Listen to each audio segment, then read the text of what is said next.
Hello po mga kababayan, si Dante Maravillas. Sa ano nga niya Mr. Maravillas yung balita, hindi mapakali si Marcoleta, hindi makabawi kaya no, hindi makabawi sa banat ni Ping Lacson. Gutay-gutay yung muka ni Marcoleta po, butas-butas.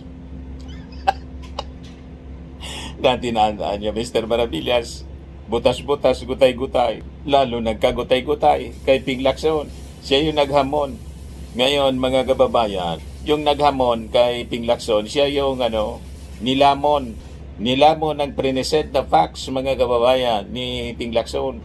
O ito na lang yung nasabi ni Marcoleta mga kababayan. Iniba yung topic. Huwag nating Siya pa yung ang nagsabi mga kababayan, huwag daw ilihis. Sila yung naglilihis sa issue. Binakbakan po ni Ping Lacson punto por punto. Sabi nga sa Bicol na malukag. Binalatan ng todo ni Ping Lacson. Malamang makaso pa siya yung sa susi. Tumanggap ng bribe mga kababayan. Inamin niya.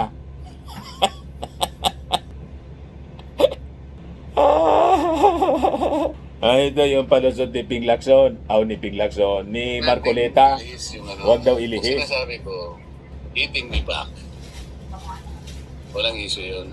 Hitting me back. Walang Ang issue daw. ating linawin, Wala kasi siyang may ay sagot. hinahanap ng taong bayan. Nililihis niya. Nilimas ang kabang bayan. Gusto kong ulitin yun. Okay? Nilimas Kung ang daw gagawin nila, ang kabang bayan. puro lang hit ng hit. Patunayan ninyo yung mali-malita. May mga developments nga ngayon mga kababayan. Lumalabas na ang katotohanan, retired general recruited ex-marines as Saldico security aides. Tapos sabi ni NBI director, Matibag, Attorney Matibag, yung 8 sa mga marines, sinasabing ex-marines, naka-detailan niya yon sa kanya. Sino Mr. Maravillas na sa kanya. Hindi man minimension kung hindi niya kay Saldico, kundi sa kanya. Pero ang reading natin, ng sinasabi ni Matiba, naka-detail dati kay Sara. Planted lahat. Mga kababayan. Ito ngayon sinasabi ni Marcoleta. Gusto kong ulitin yun. Okay? Kung ang gagawin nila, ay puro lang hit ng hit ng hit. Okay lang sa akin. Okay lang daw. So, Wala sumama kang may ako sa sagot hit na kasi. yan. Hindi na ako tinatablan yan eh. Di daw siya Pero huwag tinatabla. natin kakalimutan ng taong bayan. Lahat ng sinabi ko ron na dapat puntahan niya, sapagkat yun ang sinabi niya, lahat ng ebidensyang kakailanganin, pupuntahan natin. Ang dami ko sinabi sa aking privilege. Kung sino-sino ang dapat napuntahan. Di ba? Ilabas mo si Gutesa. Hinanap mo kay Martin si Gutesa. Kayo nag-present yan. Kayo ni Mike Defensor ang nagdala ng testigo. Pagkatapos, hanapin ninyo kay Martin kung hindi kayo mga buang, mga bodol, mga kababayan. Ito yung latest ngayon. A retired general was identified as a person na nag-recruit sa 103 individuals including 18 alleged former Marines to be security aides ni Saldico, sabi po ni Director Melvin Matibag ng NBI. Matibag earlier reported that 103 individuals were recruited to serve as security aides, 38 of whom, including the 18 former Marines, accepted the role. There is a retired general who recruited them and we have already identified the retired general. Malamang mga kababayan, yung general na sinasabing retired, yung kasama doon sa press con.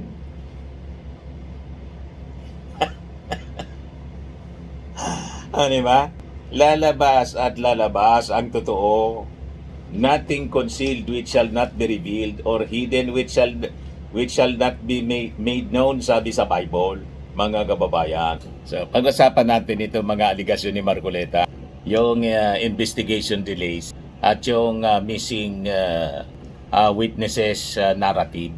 So, inakusan niya mga kababayan si Ping Lacson na umano'y sinasabotahe ang flood control investigation dahil wala daw committee report matapos ang 7 buwan. Kasama sa kanyang akusasyon mga kababayan yung claim na binabaliwala itong mga ex-marines na nagsasabing sila daw yung mga bagmen, yung mga mali-malitang pera. Bagmen daw ni Saldico. Ngayon, may soft copy na ng findings mga kababayan, sabi ni Ping kahapon, na ipinamahagi sa mga miyembro ng Committee for Review. At hindi rin mga kababayan pwedeng gawin na opisyal na ebidensya ang mga testigo kung hindi pa dumaan sa verification. Ang claim na 805 billion na delivery ng pera, tinawag ito ni Ping Lacson na walang research. Wala din siyang credible basis, sabi po ni Ping. Ang punto dito kasi, sa Senado, hindi po rumor mill ang hearing. Kung may mga testigo, kailangang ma-background check muna. Dapat may corroboration at may documentation, mga kababayan. Ang ginagawa po ni Marcoleta parang trial by press release. Di ba? Malinaw? Nagpa-press con muna yung mga testigo nila. Pagkatapos, nang invite ng NBI, pumunta lang yung abogado, yung mga Marines, hindi na nagpakita.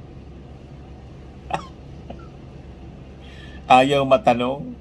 So ito yung conflict, mga kababayan. Galit siya. Galit itong si Marcoleta kasi daw hindi kaagad pinatawag yung 18 alleged Marines, mga ex-Marine, na nagsasabing nagatid ng limpak-limpak na mali-malitang salapi. Ngayon, ano yung posisyon ni Ping Lacson? Sabi po ng senador, hindi pwede niya na gawing hearing ang unverified testimony. Tama.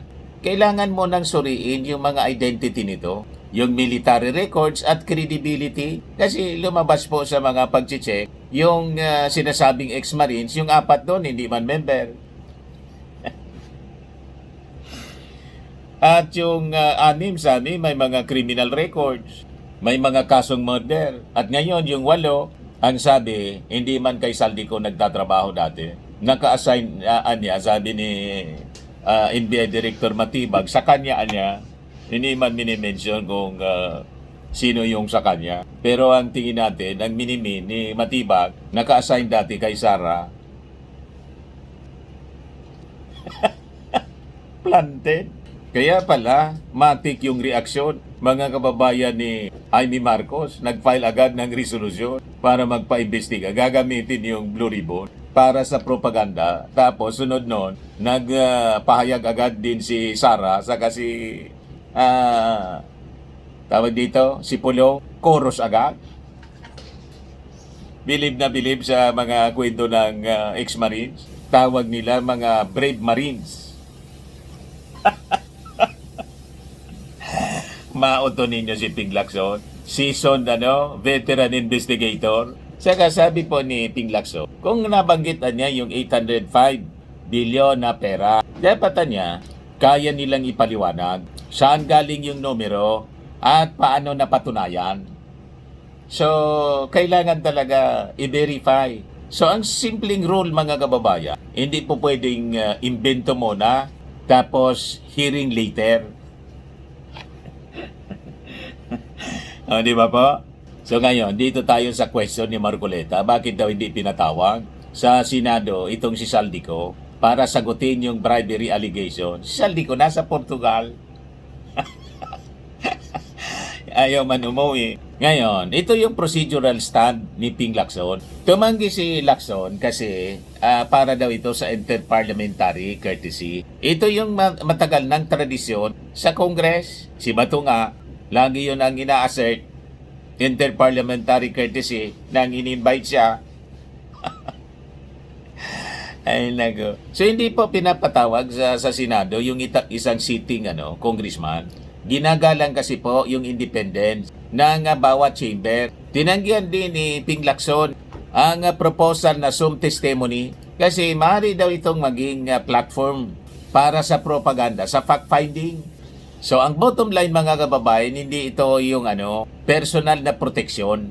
Isa siyang institutional rule mga kababayan na matagal nang umiiral sa Kongreso. Bakit niya Mr. Maravillas nag-resign na, di ba, si Saldico? Kaya nga po, una yung hindi pa siya nagre-resign. Pangalawa, ngayon na nag-resign na. Ang problema, wala siya dito sa Pilipinas. At yung video niya nga, hindi man yun sinumpaang video. So that is inadmissible mga kababayan. So ito rin yung argumento ni Marcoleta noong pinagtatanggol niya si Sara Duterte sa harapan ng mga kongresista, yung courtesy niya sa opisina. O, di ba? Ibinalik sa kanya. Ngayon, dito sa issue ng Kalayaan Group of Islands, KIG, sa issue ng soberenya. So dito sumabog yung debate, mga kababayan. Inilabas yung video kung saan tila sinasabi ni Marcoleta na maaring isuko ang Kalayaan Island Group dahil sa labas daw ito ng Philippine Exclusive Economic Zone. Ang Kalayaan Group ay parte ito ng Spratly Islands na pag-ari po ng Pilipinas. So ang depensa ni Marcoleta, mga kababayan, splice daw yung video. Edited daw. Rebuttal po ni Ping Lacson. Malinawan niya yung sinabi mo. O yan present yung video. Tanimi si Marcoleta. At dito niya binato ang sikat na linya. You cannot explain eyes niya to a summer insect. Isang Chinese maxim, mga kababayan, na ang ibig sabihin, may mga taong kulang sa lalim para maintindihan ang komplikadong bagay. Dagdag pa ni Ping Lacson, ang pagsukoan niya sa Kalayaan Island Group ay parang pagsuko sa mismong bansa. Inilihad din niya ang historical basis, mga kababayan, ng claim ng Pilipinas. Kabilang dito yung discovery at occupation ni Thomas Coloma. So ang mensahe ni Ping Lacson, ang soberenya niya ay hindi negotiable. Basag na basag siya, si Marcoleta. Nilecturan ni Ping. Pinangaralan po, I hate niya to lecture a lawyer. Pero nilecturan niya. Doon naman po sa issue ni Diskaya at sa issue ng yung witness protection. Sa investigasyon, mga kababayan, agresibong itinulak ni Marcoleta ang witness protection para sa pamilya Diskaya, sa mag-asawa na Diskaya. So counter po ni Ping Lacson, paulit-ulit niyang tinanong si Marcoleta, bakit niya parang nag-abogado ka sa Diskaya? Tama. Mas credible niya ang testigo na si Bryce Hernandez na isang dating engineer. Mas may technical knowledge ito sa proyekto. So ang issue kung ang layunin na niya truth finding, bakit niya tila may espesyal na proteksyon para sa isang kontraktor? Ito po yung tanong na hindi nasagot ni Marcoleta. Ngayon, binanatan siya doon sa kanyang koneksyon, yung asawa niya sa Stronghold Insurance. Dinikdik ni Ping Lacson. Binalatan po, damay, pati asawa. Kaya naman pala, gate ni Ping Lacson, mayroon na niyang conflict of interest. Dahil niya si Edna Marcoleta, nagsisilbing independent director sa Stronghold Insurance Company Incorporated. Ang nasabing insurance company ang nagbigay ng insurance guarantee bond. Nagbigay ng guarantee bond at insurance coverage para sa mga flood control projects ng mga kumpanyang pag-ari ni Curly Diskaya at ni Sara Diskaya. Alam sa niya, Mr. Maravilla. So ayon sa ulat po na binanggit sa debate, umaabot sa mahigit 250 million ang halaga ng mga bonds na inisyu ng insurance firms para sa mga proyekto ng Diskaya. Kabilang dito yung isang 193 million pesos bond para sa isang proyektong tinawag ni Ping Lacson na Ghost Project. You see? Ginamit ni Lacson bilang basihan sa kanyang tanong kung bakit tila overprotective si Marcoleta sa mga Diskaya sa puntong gusto na silang gawing na state witness sa investigasyon ng flood control scandal. Ngayon, doon sa issue ng indirect bribery at campaign finance, mga kababayan, yung sose na inamin mismo ni Marcoleta. So sa privilege speech, mga kababayan, kahapon, naglatag po ng seryosong aligasyon itong si Ping Lacson laban kay Marcoleta. Indirect bribery niya ang basihan yung 2025 Statement of Contribution and Expenditure or SOSE ni Marcoleta nang tumakbo sa pagka-senador. Nakalagay sa dokumento zero contribution. So para po kay Lacson, hindi niya ito transparency kundi kabaliktaran. Ang sabi ni Ping, kapag walang diniklarang donors, walang transparency kung sino yung nagpondo. Posible niyang may untraceable debts of gratitude. Sa ilalim niya ng revised penal code, ang ganitong sitwasyon niya maaring pumasok sa konsepto ng indirect bribery kung may kapalit na pabor sa hinaharap. So ngayon, bakit malinaw mga kababayan yung lamang ni Lacson kahapon sa debate? Nilamon mga kababayan ni Ping Lacson si Marcoleta. Sa kabuuan po ng banggaan, tatlong bagay yung naging malinaw. Una yung facts-based rebuttals. Paulit-ulit pong pinakita ni Ping Lacson na yung maraming claim ni Marcoleta walang sapat na research at ebidensya. Sablay, pangalawa yung nationalista framing. Sa issue ng Kalayaan Group na ilagay si Marcoleta sa posisyon na tila mahina ang usaping soberenya, mahina siya sa usaping soberenya at tila isa siyang taksil na siyang isa sa pinakasensitibong issue sa Pilipinas. Pangatlo, yung mastery ng Senate rules. Ginamit po ni Ping Lacson yung kanyang dekadikadang experience bilang veteran senator para ipakita na maraming motion si Marcoleta na hilaw at walang procedural basis. Lagapak. Nalaga niya Mr. Mario Villas, parang tama si Senior Associate Justice retired Antonio Carpio, lowest rank sa mga abogado. Nabanggit siya ni Ping Lacson kahapon. Kinote si Carpio. So habang si Marcoleta nakatuon mga kababayan sa process attack, si Ping Lacson naglatag ng moral at national arguments. At sa politika mga kababayan, ang ganitong kombinasyon ang mahirap talunin. Ngayon, ang mas malaking tanong mga kababayan, sa dulo ng lahat ng ito, hindi lang personal na banggaan tungkol sa personal na banggaan ito. Kaya ito ngayon ang tanong ng publiko. Kapag may naglabas ng mga malalaking akusasyon, may ebidensya ba? Ganon. Kapag may naglabas ng mga dramatic claim, kaya ba itong ipagtanggol sa facts? Dahil sa dulo ng araw mga kababayan, ang politika hindi tungkol sa may pinakang malakas na boses. Ito ay tungkol sa kung sino ang kayang patunayan yung mga sinasabi. So ang katotohanan mga kababayan ay hindi nasusukat sa dami ng mga paratang tulad ng mga paratang nila. Dami pa mga testigo, 18 na, dati isa, naging 18. Pero nangawala. Nagtago, may threat daw. Kundi sa tibay ng mga ebidensya na kaya pong tumagal sa liwanag. At sa banggaan na ito mga kababayan, isang bagay ang malinaw. Hindi sapat po ang ingay kung wala man laman ang argumento. Maliwanag na po kay Rodante Marcoleta. Ang drama po ay walang kapantay. Pero sa katotohanan, agad ding sumasablay. Kaya hindi pinsa ngayon po ni Marcoleta. Di na daw siya tinatablan sa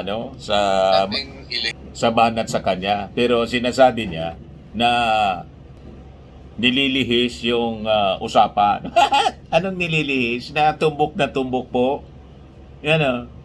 Sinasabi na dito. Huwag nating ilihis yung Huwag daw ilihis. Sinasabi ko, eating me back. Surrender. Ang ating linawin ay yung hinahanap ng taong bayan. Nilimas ang kabangbayan. Gusto kong ulitin yun. Nilibas na ipakita mo yung mali-malita. Puro lang hit. Okay lang sa At akin. yung mga testigo. Sawang-sawa na ako sa hit na yan. Hindi na ako tinatablan Yung yan. testigo mong si Gutesa, nagtago na. Di ba? Lahat ng sinabi ko rin na dapat puntahan niya, sapagkat yun ang sinabi niya, lahat ng ebidensyang kakailanganin, pupuntahan natin. Ang dami ko sinabi sa aking privilege. Kung sino-sino ang dapat napuntahan. Di ba? Hindi niya sinagot. O ngayon, pumayag na si Ping Lacson na simulan yung investigasyon nitong sa mga aligasyon ng 18 Marines. Tingnan natin kung hindi magsipag tago uli. Matulad kay Gutesa ng ipatawag uli para ipagpatuloy yung cross-examination, hindi na nag-appear. Ngayon, tinuturo si Martin Romales, tinatago daw ni Martin, kayo yung nag-present niyan?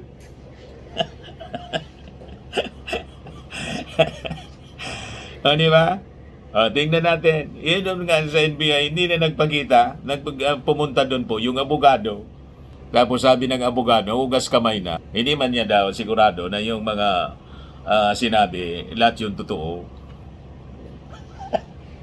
Basta, Anyago, nagnotaryo lang. Parte ito sa aking trabaho niya, yung magnotaryo. Binirify ko man na niya yung identity nila, mga totoo man din sila.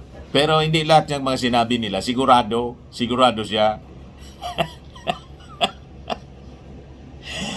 Ay, naku. Hindi ang niya ako hausyaw. Ay, ito pa. Po yung pagpapatunay na ako po'y hindi hausyaw na abogado, ako po'y may opisinang notarial office po. Just to set the record straight, I am a duly commissioned notary public for the City of Las Piñas. Over